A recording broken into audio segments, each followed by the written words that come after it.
Let's talk about a claim that gets repeated a lot, that Israel ended its occupation of the Gaza Strip back in 2005 when it pulled out its settlers.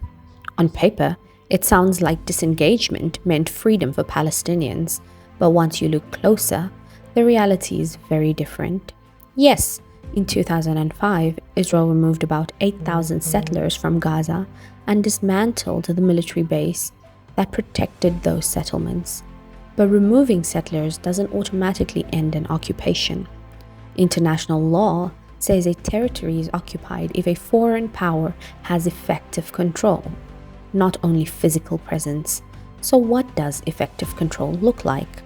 Israel still controls Gaza's airspace, its territorial waters, its electromagnetic frequencies, its population register, and the movement of every single person and every single item in and out of the strip.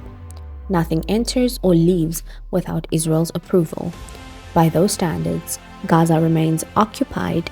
Israel argues that its withdrawal proved that leaving Palestinian territory doesn't bring peace.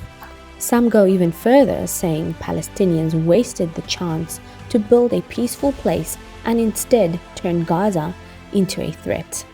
But this argument ignores one thing. Palestinians have never had a single day of actual self-governance or freedom to build their own future. As soon as Hamas won parliamentary elections in 2006, Israel imposed a blockade. When Hamas took full control of Gaza in 2007, the blockade tightened dramatically.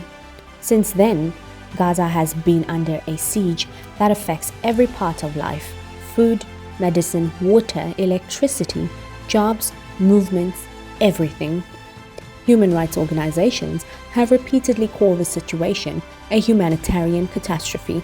The World Health Organization even warned years ago that Gaza would be unlivable by 2020. So let's break down what occupation law says from the Hague Regulations and the Fourth Geneva Convention.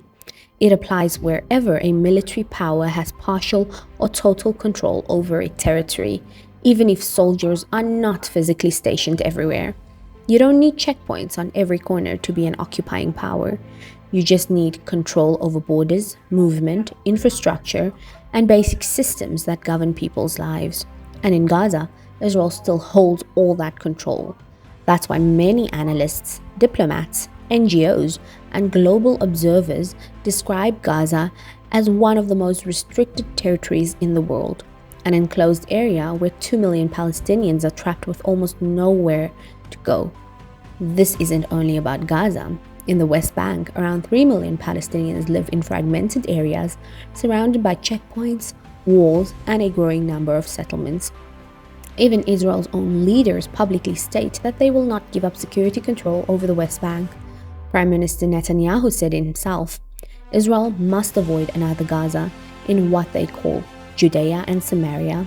In his words, there can never be a situation where Israel relinquishes security control over the land west of the Jordan River. In other words, the occupation is going nowhere.